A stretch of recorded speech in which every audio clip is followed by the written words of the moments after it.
Nous parlons beaucoup, c'est surprenant. Nous parlons même avec les animaux. Par exemple, assis, couché, debout. C'est le maître du chien qui parle comme ça.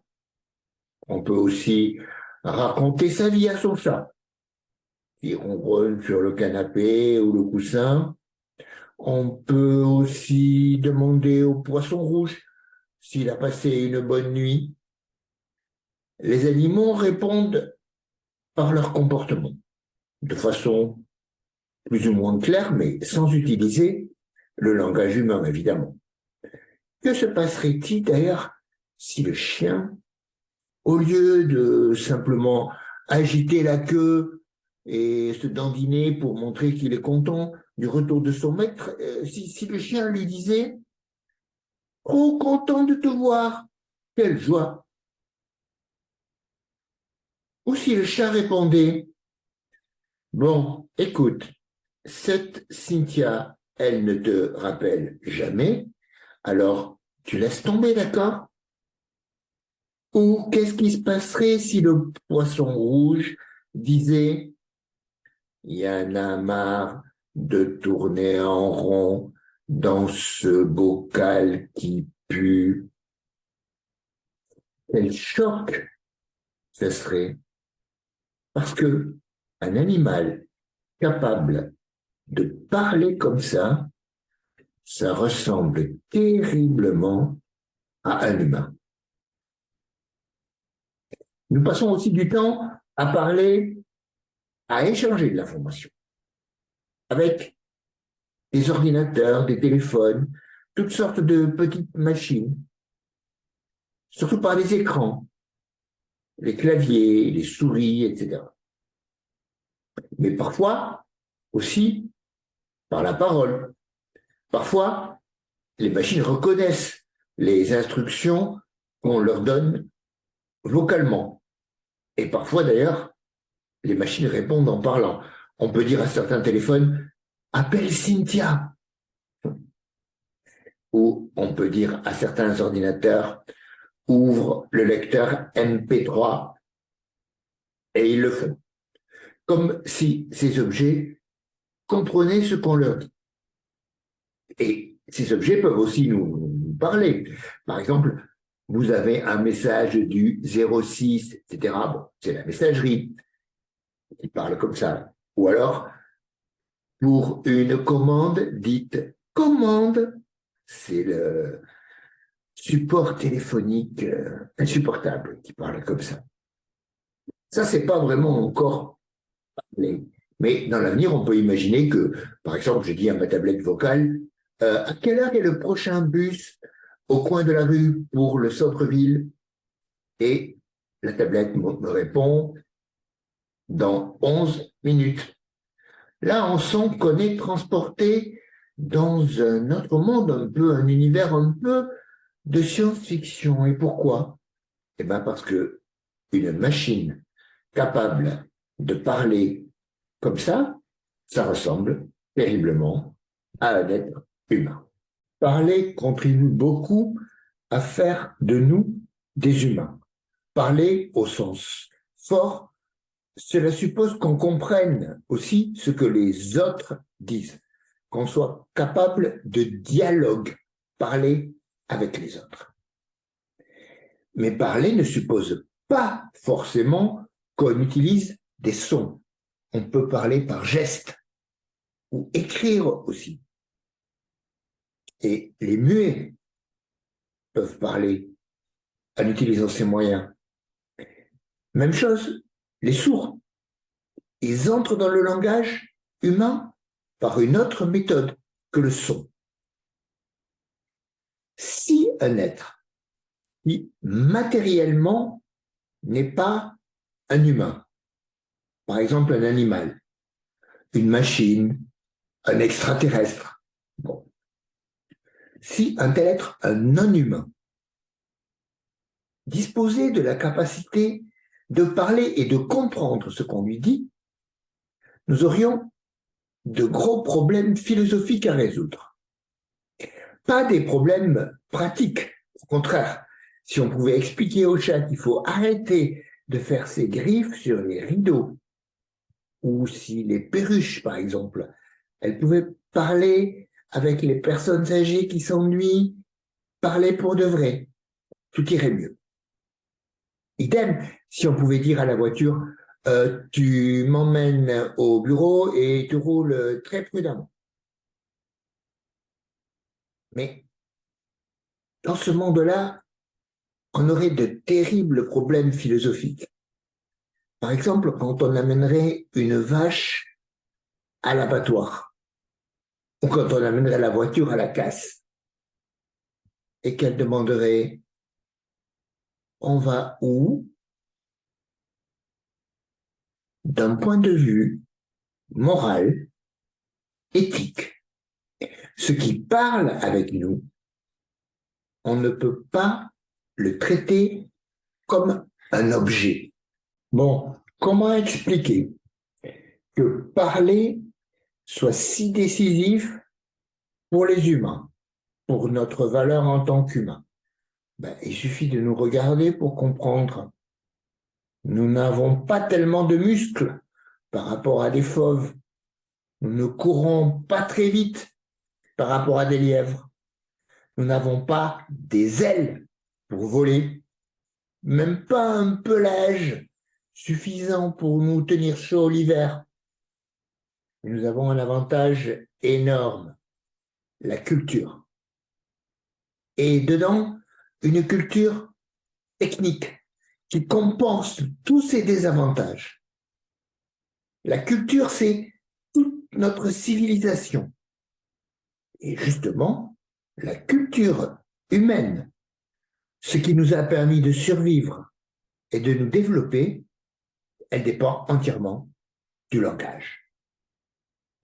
Imaginons un groupe de préhistos qui organise une chasse au mammouth. Étant donné la taille et la puissance du mammouth, le face-à-face avec un groupe d'humains en short de fourrure ne laisse aucune chance aux humains. Mais les humains n'ont pas que des shorts en fourrure. Ils ont des lances de bois durcies au feu avec des pierres aiguisées au bout. Et plus fort encore, ils ont creusé une fosse très profonde. Ils ont dissimulé sous des branchages. Et la chasse, ça va consister à faire fuir le troupeau de mammouths avec des torches enflammées et en criant. Et en faisant attention pour isoler un juvénile dodu. Oui, un mammouth juvénile dodu, c'est plus tendre. Et en faisant attention de le guider vers la fosse qu'on a creusée pour qu'il tombe dedans. Alors, pour imaginer tout ça, pour le réaliser, y compris le feu et les lances pour creuser la fosse, pour organiser le mouvement de groupe autour des mammouths, il a fallu se parler, il a fallu beaucoup se parler. C'est là que les humains ont inventé quelque chose de totalement nouveau dans l'évolution de la vie. La capacité à se représenter le monde dans un langage qu'ils partagent entre eux. Dans la discussion, c'est ça qu'on fait. On dispose d'une sorte de modèle réduit du paysage. Dans la discussion, on se dit, on va pousser les mammouths vers l'entrée de la vallée, etc. On a un modèle réduit avec les acteurs aussi. On se dit, tout le monde se met en ligne avec une torche enflammée à la main et on attend le signal du chef Roark pour tous se mettre en mouvement en même temps. D'après les spécialistes de la préhistoire, les techniques humaines, la pierre taillée, puis les techniques plus avancées, elles se sont développées en même temps que le langage. et en utilisant intensément le langage. Et on comprend pourquoi. Apprendre à tailler des pierres ou à travailler les peaux, comme organiser la chasse, sans se parler, ça serait vraiment beaucoup plus difficile. Si on devait, sans dire un seul mot, montrer, par exemple, une recette de cuisine à son petit frère, ça serait plus difficile de lui montrer. Ça manquerait de détails importants. Ce serait plus difficile pour lui à retenir aussi. Et de toute façon, dans la tête du petit frère, il se parlerait à lui-même, suivre les opérations et essayer de les retenir. Il se dirait, là, il mesure 200 grammes de sucre en poudre, puis il casse 3 œufs, etc. C'est comme ça dans nos têtes. Ça parle en permanence, comme une sorte de conversation infinie avec soi-même et avec les autres aussi. Que les autres soient réellement là ou juste imaginés. Ce que nous apprenons, ce que nous comprenons, tout cela s'insère dans le flux d'une parole coule en permanence dans notre conscience. Et parfois même, on se parle tout seul pour réfléchir. Notre cerveau utilise le langage comme le logiciel de base de son fonctionnement.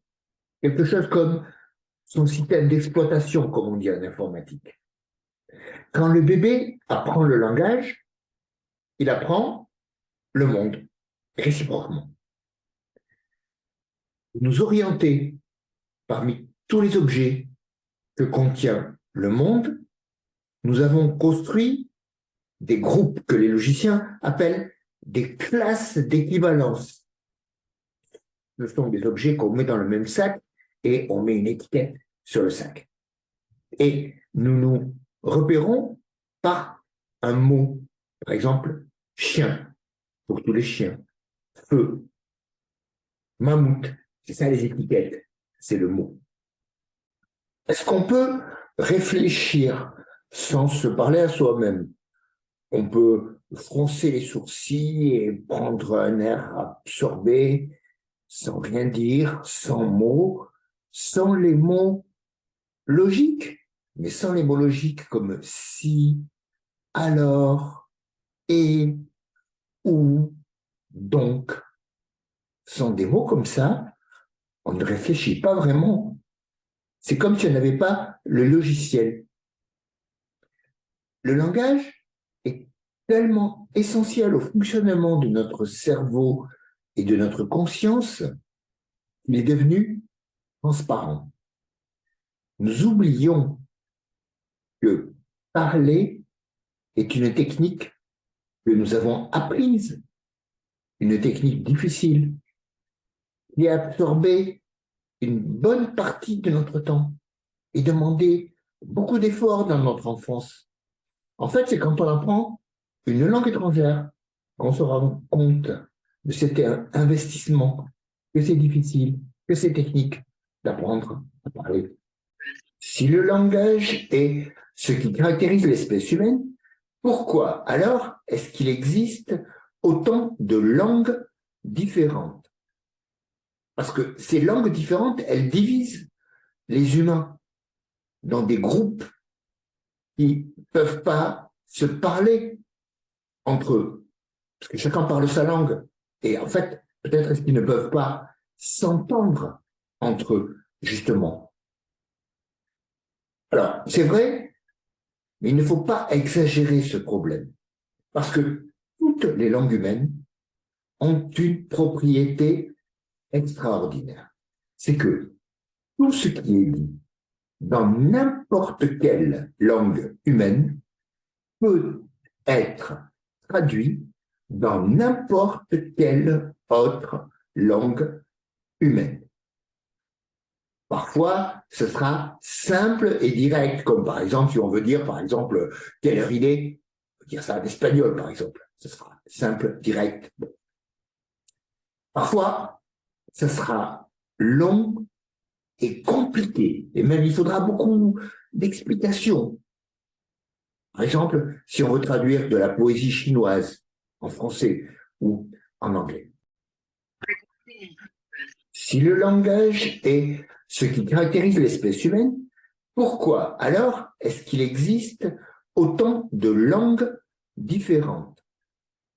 Parce que ces langues différentes, elles divisent les humains dans des groupes qui ne peuvent pas se parler entre eux, parce que chacun parle sa langue.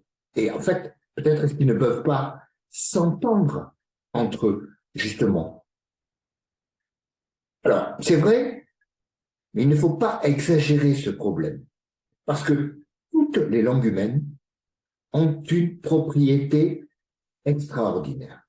C'est que tout ce qui est dit dans n'importe quelle langue humaine peut être traduit dans n'importe quelle autre langue humaine. Parfois, ce sera simple et direct, comme par exemple, si on veut dire, par exemple, quelle heure il est, on peut dire ça en espagnol, par exemple. Ce sera simple, direct. Parfois, ce sera long et compliqué, et même il faudra beaucoup d'explications.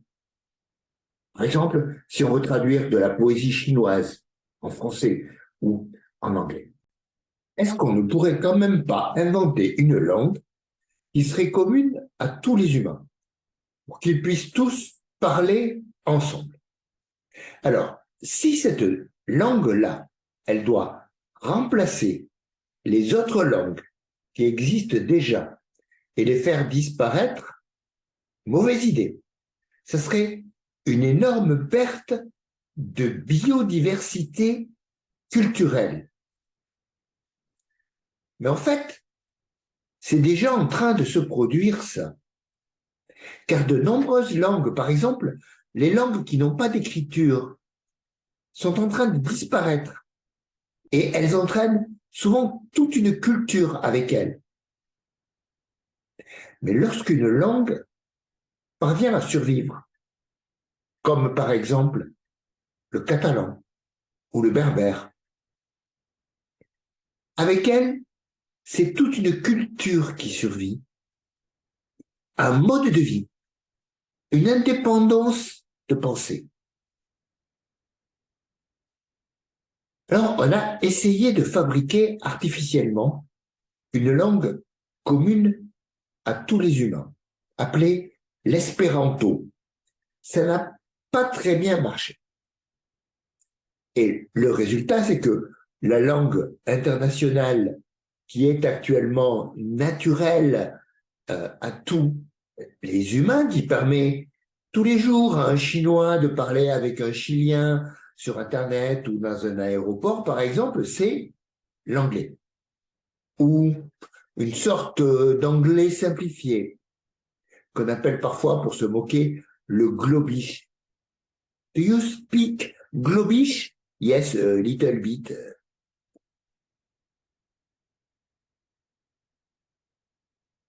C'est quand même injuste, parce que il y a des gens pour qui l'anglais, c'est leur langue maternelle.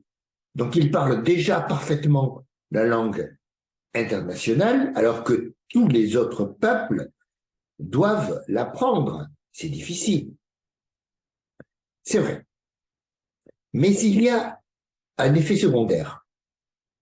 Les anglophones, ceux qui parlent l'anglais comme langue naturelle, ils sont beaucoup moins incités que les autres à apprendre les autres langues. Beaucoup moins que, par exemple, les gens qui vivent dans un pays dont la langue est plus rare, comme par exemple les Danois ou les Hollandais. Et donc, les anglophones, finalement, peut-être est-ce qu'ils ont beaucoup moins d'ouverture sur les autres mentalités, que les autres peuples. Parler plusieurs langues, ce n'est pas seulement intéressant pour voyager ou pour faire l'intéressant, parce que le langage, ça structure l'esprit en profondeur et donc connaître plusieurs langues, cela revient à avoir plusieurs modes de fonctionnement, plusieurs sensibilités, comme si on avait plusieurs logiciels. Cette souplesse et cette richesse donnent une ouverture d'esprit qui rend tolérant dès qu'on connaît une seule langue étrangère. Quand on la parle, on se rend compte qu'il y a d'autres façons de sentir, d'autres façons de dire, et on fait une expérience directe de la diversité entre les cultures. On entre dans une autre vision du monde si on va plus loin, quand on lit par exemple des romans ou quand on voit des films dans une autre langue qu'on comprend. On peut même faire l'expérience suivante. On se passe un film qu'on aime bien avec l'audio, au lieu d'être dans sa langue, on le met en turc ou en italien par exemple. Alors, on verra que on est dans un autre monde à cause de la langue. Et pourtant, les mots ont le même sens. Les humains se servent du langage d'une manière très utilitaire. Par exemple, quand on regarde le mode d'emploi d'un appareil ou alors dans un contrat de location. Mais aussi, avec le langage, on fait de l'art, de la littérature, de la poésie. Et sans tout ça, les cultures humaines ne seraient pas ce qu'elles sont, elles ne fonctionneraient pas. Dans la poésie, c'est là qu'on sent vraiment la puissance de la parole humaine. On sent dans la poésie que chaque façon de dire est absolument unique, que chaque mot est unique, avec sa sonorité, avec toutes les nuances de son sens. Si on essaie dans un poème de transformer les mots en les remplaçant par des synonymes, alors on essaie d'exprimer la même idée mais de manière plus simple et plus directe. Eh ben, on détruit le poème. C'est plus un poème. Parce que dans un poème, il ne s'agit pas de transmettre une idée. Il s'agit de travailler avec le son et le sens des mots en faisant appel aux ressources les plus profondes du langage humain. Et ça, c'est totalement différent du sens des mots dans la définition des dictionnaires. En poésie, on fait appel aux évocations des mots, à leur musique, et même on invente de nouvelles significations. Dans un roman, le langage permet de vivre à une autre époque, dans la peau de tas de personnages complètement différents les uns des autres. Et là, la parole humaine, elle fait que, en lisant un livre ou en écoutant une histoire racontée par un conteur, on est plongé dans un monde fictif. On vit les émotions, l'action, ce qui se passe dans ce monde fictif. Et justement, surtout, on en vit les émotions pour de vrai.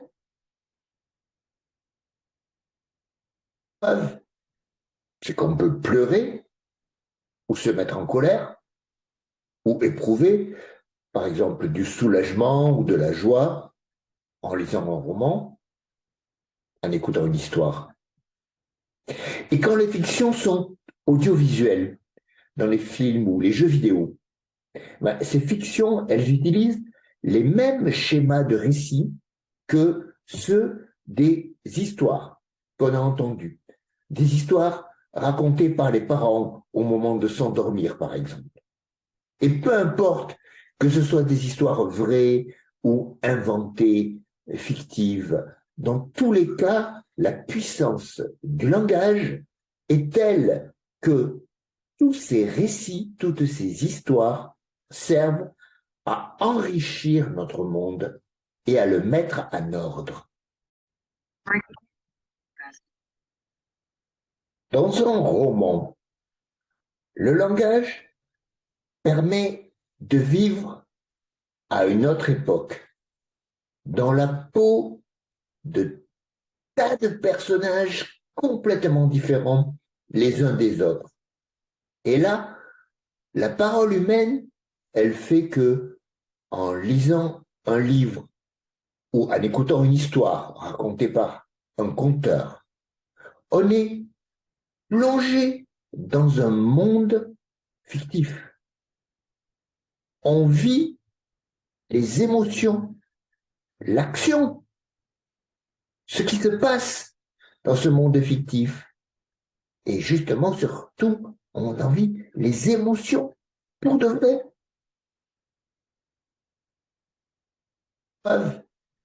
C'est qu'on peut pleurer ou se mettre en colère ou éprouver, par exemple, du soulagement ou de la joie en lisant un roman, en écoutant une histoire. Et quand les fictions sont audiovisuelles, dans les films ou les jeux vidéo, ces fictions, elles utilisent les mêmes schémas de récit que ceux des histoires qu'on a entendues. Des histoires racontées par les parents au moment de s'endormir, par exemple. Et peu importe que ce soit des histoires vraies ou inventées, fictives, dans tous les cas, la puissance du langage est telle que tous ces récits, toutes ces histoires servent à enrichir notre monde et à le mettre en ordre. Quand on se parle à soi-même pour prendre une décision, on utilise cette capacité du langage à mettre en ordre. La parole à l'intérieur de soi, elle sépare les hypothèses. Elle fait la liste des avantages et des inconvénients. Elle nous répète les grands principes qu'on s'est juré de respecter. Et elle formule les décisions aussi. Exemple, je passe le permis cette année, c'est décidé.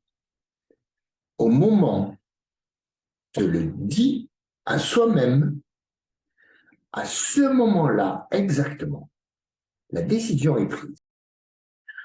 Par rapport aux émotions maintenant, les mots sont plus intelligents que les émotions, mais ils sont moins intuitifs.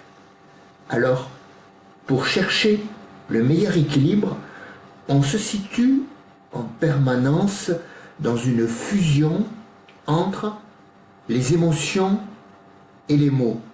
Je veux dire, quand on essaie de mettre en mots ce qu'on ressent, ou quand on ressent intensément ce que dit la personne qui nous parle. Dans une situation nouvelle, par exemple une situation où les émotions sont très fortes, si on en parle, on réfléchit mieux. Et pas seulement en parlant tout seul. Quand on a la chance d'avoir quelqu'un à qui parler. À qui parler, pas pour dire juste bonjour ou il fait beau, etc. Non, parler pour de vrai. Parler pour dire les choses importantes.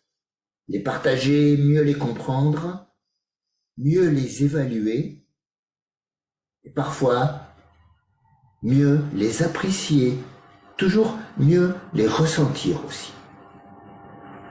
Une grande nouvelle qui me fait exploser de joie, il me tarde de pouvoir le dire à celui, celle, ceux que j'aime. Mais comment dire ce qui est très personnel? Par exemple, si on essaie de raconter le matin un rêve qu'on vient de faire. Ça, c'est une expérience de ce que serait la vie psychologique sans le langage.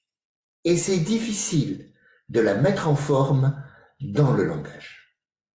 Parce que pendant le rêve, on n'avait pas à sa disposition la logique et l'organisation du monde que donne le langage.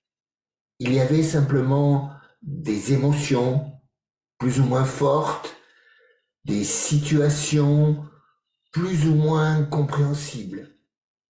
Par exemple, on va raconter, alors, le personnage central, c'est mon copain, mais c'est bizarre, il peut voler dans les airs parce qu'en même temps, c'est un oiseau et j'ai peur, il me fait peur, mais il me protège parce qu'il y a des choses très effrayantes, etc., etc.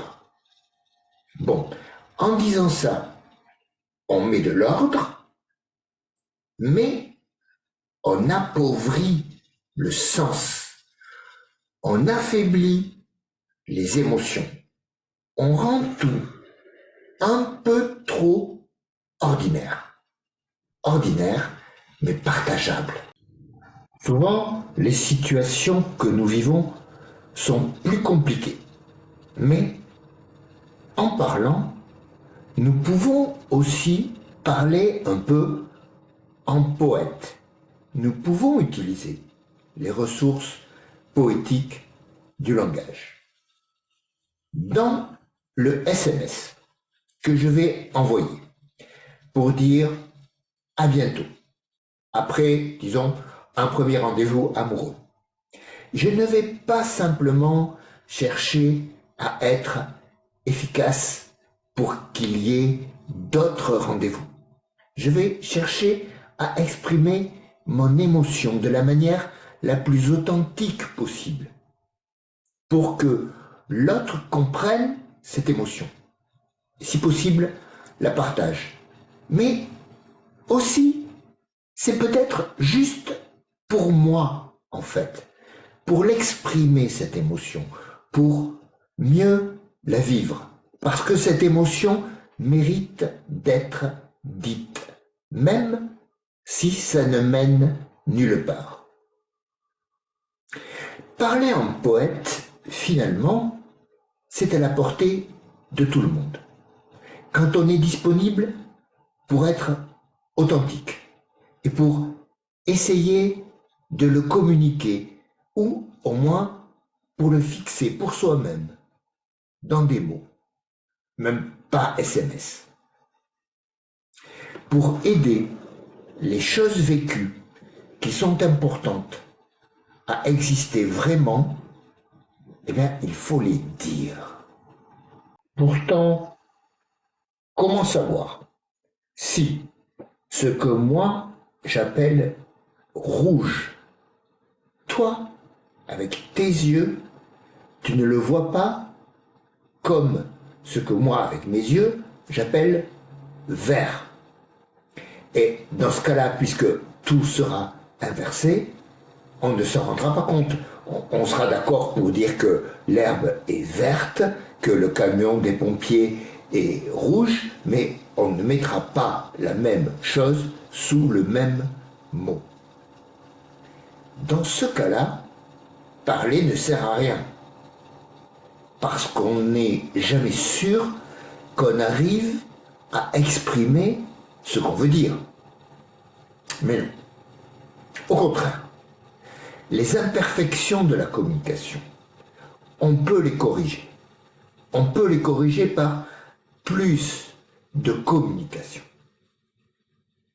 Quand on a longuement parlé d'un sujet avec quelqu'un, ben là, on a harmonisé la signification que chacun met sous les mots.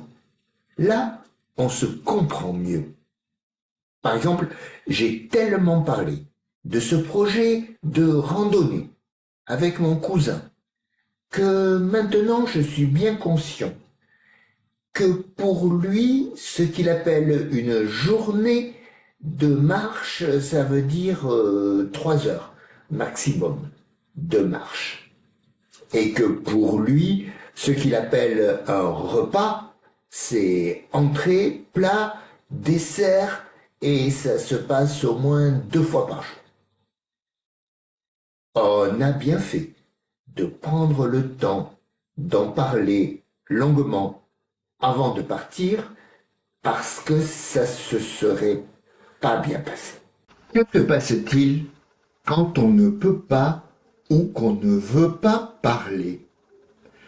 Assez souvent, les problèmes qui auraient pu commencer à se résoudre en parlant ne progressent pas du tout. On s'enfonce dedans. Je n'ai jamais osé dire, par exemple, que je détestais mon anorak rose quand j'étais petite. Bon, ben, dommage de le dire à 20 ans parce que tout le monde culpabilise et là, ça ne sert à rien. Les dégâts ont peut-être été plus importants que ça. Parce qu'on n'a pas dit qu'on était racketté ou humilié à l'école ou qu'on ne comprenait rien du tout en maths. Ben, on a involontairement compensé ce mauvais vécu et on a communiqué que quelque chose n'allait pas bien, mais on l'a communiqué en étant agressif, injuste, en colère sans raison.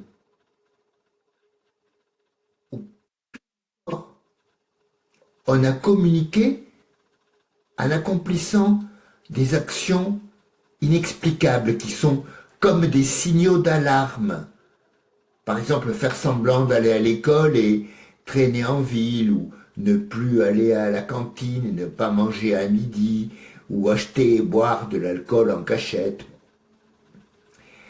Tout ça, ce sont des moyens de communiquer, mais ils sont violents et ils sont bien moins appropriés que le langage. Et en plus, on risque de se retrouver obligé de passer au langage un de ces jours, devant des parents, un éducateur ou un juge même. On sera obligé de parler et ce sera une souffrance. Quand on entend quelqu'un qui crie « Mais enfin, dis quelque chose !» eh ben, c'est qu'il est déjà trop tard. Que se passe-t-il quand on ne peut pas ou qu'on ne veut pas parler? Assez souvent, les problèmes qui auraient pu commencer à se résoudre en parlant ne progressent pas du tout. On s'enfonce dedans. Je n'ai jamais osé dire, par exemple, que je détestais mon anorak rose quand j'étais petite.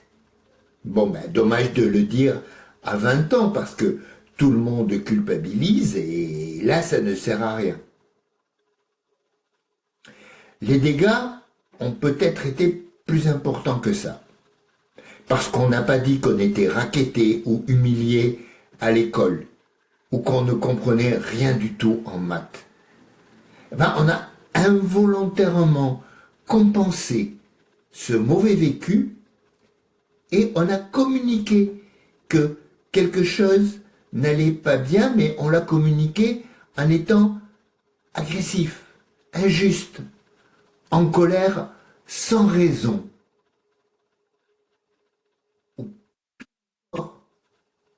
On a communiqué en accomplissant des actions inexplicables qui sont comme des signaux d'alarme. Par exemple, faire semblant d'aller à l'école et traîner en ville, ou ne plus aller à la cantine et ne pas manger à midi, ou acheter et boire de l'alcool en cachette. Tout ça, ce sont des moyens de communiquer, mais ils sont violents et ils sont bien moins appropriés que le langage. Et en plus, on risque de se retrouver obligé de passer au langage un de ces jours, devant des parents, un éducateur ou un juge même. On sera obligé de parler et ce sera une souffrance. Quand on entend quelqu'un qui crie « Mais enfin, dis quelque chose !» eh ben, c'est qu'il est déjà trop tard. Le passage du désinfectant, ça pique et on voudrait éviter ça. Mais quand le problème s'infecte, c'est bien pire que la petite désinfection locale dès le départ. Si besoin, on peut s'entraîner à parler d'un problème devant la glace, pendant des heures s'il le faut. On peut se motiver en se disant que ça, c'est du vrai courage. Et à un moment donné, on arrivera à parler. Lorsque le problème est lourd, le plus tôt sera le mieux. Si on dit « Je voudrais parler d'un sujet important pour moi et pas facile à aborder », eh bien c'est du courage de dire ça. Si tout se passe bien, ce courage est reconnu et respecté. Mais si ça tourne mal, bon, dommage, mais au moins, on sera dans l'action. Ce sera clair. On sera sorti du glauque. Bon, attention à ne pas se faire manipuler non plus. L'effort de parler d'un problème, c'est normal et c'est utile quand la décision de parler vient de soi. Mais il ne faut pas se laisser obliger par personne. Dans les films, les méchants disent « à vous, parle », mais c'est un piège évidemment. Tout le monde a le droit d'avoir ses secrets, son intimité, y compris face à un médecin, à un professeur ou à ses parents. On ne peut pas faire la morale à quelqu'un pour l'obliger à parler. Et pour une bonne raison, parce que obliger quelqu'un à parler, c'est lui manquer totalement de respect. Ce n'est pas au nom de la morale, c'est un abus. Donne la meilleure chance pour s'entendre. C'est vrai entre les individus, comme entre les nations, entre les groupes sociaux, entre les générations. S'entendre, cela signifie écouter ce que l'autre dit, essayer de comprendre son point de vue, lui répondre aussi, en acceptant l'idée que l'autre est capable d'évoluer et que moi aussi, je suis capable d'évoluer. Donc, le dialogue, c'est une valeur en lui-même. C'est la solution à privilégier dans tous les cas. Se parler, s'écouter, s'entendre, même quand la discussion est vive. Ce sera toujours le contraire de s'affronter, se battre. Et c'est le meilleur moyen de l'éviter.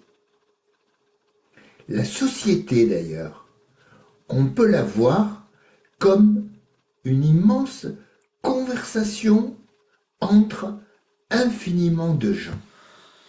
Parler va plus loin que les mots. Les animaux ont une communication qu'on appelle non verbale. Certaines espèces arrivent à communiquer très efficacement par leur comportement. Le chat, par exemple, fait comprendre au chien qu'il est d'accord pour jouer, mais qu'il ne faut pas l'approcher, dans d'autres cas, sinon il va se battre. Bon. Les humains aussi communiquent sans parler. Par exemple, avec des regards ou des sourires qui veulent dire qu'on est d'accord pour jouer. Ou parfois aussi des regards et des postures qui veulent dire qu'on est prêt à se battre si l'autre continue d'abuser. Et là, rien n'empêche d'en parler en plus. Et le plus souvent, les humains utilisent à la fois les deux canaux de communication, verbal et non verbal. D'un côté, je dis à la personne que je rencontre que je suis content de la croiser. Et de notre côté, l'ensemble de mon corps, le regard, l'expression du visage, la posture, etc., tout ça envoie le même message. Cette communication non verbale, elle est même très présente à l'intérieur de la parole, par le ton, l'intonation, les nuances de la voix. Ce ne sont pas des détails. Ça peut changer le sens d'une phrase. Ça peut souligner la gravité de ce qu'on dit. Ou ça peut montrer complaisante. Par exemple, la phrase « Ah, je commence à en avoir marre ». Ça peut signifier des choses très différentes en fonction du ton et du comportement de celui qui le dit. Et en fonction du contexte aussi. Imaginez par exemple quelqu'un qui dit « Ah, j'en ai marre » en découvrant qu'il a encore plein de cadeaux à ouvrir alors qu'on lui a déjà offert des dizaines et des dizaines de cadeaux. Donc, on ne communique pas par la parole seulement. On communique avec tout son comportement. Justement, quand quelqu'un se contente de parler et que rien ne suit, aucune action, on peut dire ce ne sont que des mots, car le langage a une limite, et cette limite, c'est l'action. Normalement, les deux vont ensemble. Mais il est souvent plus facile de parler que de faire. On peut s'engager à faire quelque chose et ne pas le faire, ne pas tenir parole, comme on dit. Ce qui signifie la parole remplace l'action. Par exemple, j'ai dit que je participerais à la journée de nettoyage de la plage, mais franchement, je n'ai pas envie de me lever et d'y aller le jour venu. J'ai donné ma parole, comme on dit, mais ce n'était que des mots finalement. Je peux toujours reprendre ma parole et je trouverai bien quelque chose à dire pour me justifier. Sauf que cela décrédibilise ma parole. Ce sont les actions qui comptent, qui sont crédibles. Quand on s'excuse, on utilise aussi la capacité qu'a le langage de recouvrir l'action, de la remplacer symboliquement. Je suis désolé et je regrette vraiment d'avoir marché sur les pieds de la dame dans le bus. Et en le lui disant, pour m'excuser, je recouvre mon action réelle, qui était de lui marcher sur les pieds, par des paroles. C'est vrai, j'aurais dû faire attention et poser mes pieds ailleurs. Là, ce sont des paroles utiles, si elles sont crédibles pour rattraper une action. Lorsqu'on parle pour ne rien dire, quand on passe des heures à dire des banalités sur des gens qu'on connaît ou à se raconter toujours les mêmes histoires, ce n'est pas forcément stupide parce que le bavardage, la conversation banale, sans sujet particulier, ça crée un lien entre les gens qui se parlent. Cela entretient le lien en entretenant la conversation. Dans le bavardage, en disant des banalités à propos des vêtements qu'on a envie de s'acheter ou du prochain match de foot, on ne gaspille pas forcément son temps. On apprend à se connaître et on entretient un canal de communication par lequel on pourra éventuellement faire passer un jour des échanges plus importants. Voilà pourquoi les amoureux ont besoin de se parler en permanence, en vrai ou au téléphone. Ils veulent rester dans une conversation ininterrompue. Mais même les amoureux savent apprécier les moments où ils ne se parlent pas. Une promenade par exemple, où ils ne se sentent pas obligés d'avoir quelque chose à se dire en permanence. Ou une journée où ils savent qu'ils pensent l'un à l'autre, mais ils ne se téléphonent pas. Ce silence, il fait partie de la conversation, en fait.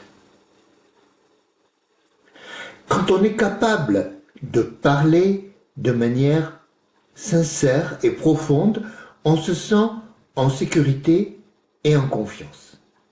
On n'a pas besoin de se rassurer tout le temps en parlant tout le temps. Et au contraire, si on ne peut pas supporter le silence, si on a besoin en permanence de parler, d'avoir quelqu'un à qui parler, quelqu'un de disponible, c'est peut-être parce qu'on est dans une phase instable. On a toujours besoin d'être rassuré sur la disponibilité des autres. Donc, pour finir, le silence aussi a un sens. Rester silencieux en réponse à une question signifie quelque chose de fort. Ou alors, ne pas vouloir parler à quelqu'un, c'est une manière très dure de l'exclure. Mais le silence a aussi un sens positif, bien sûr.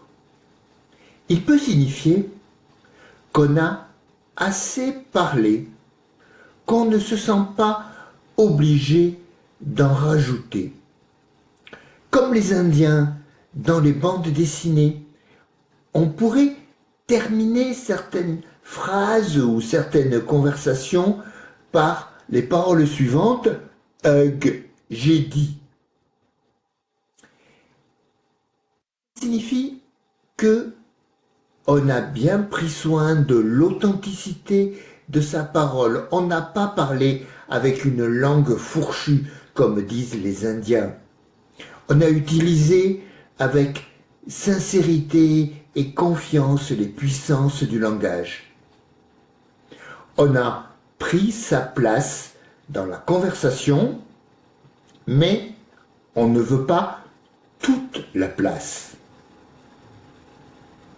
Le silence peut signifier qu'on est disponible pour une activité aussi importante que parler, écouter, entendre, comprendre.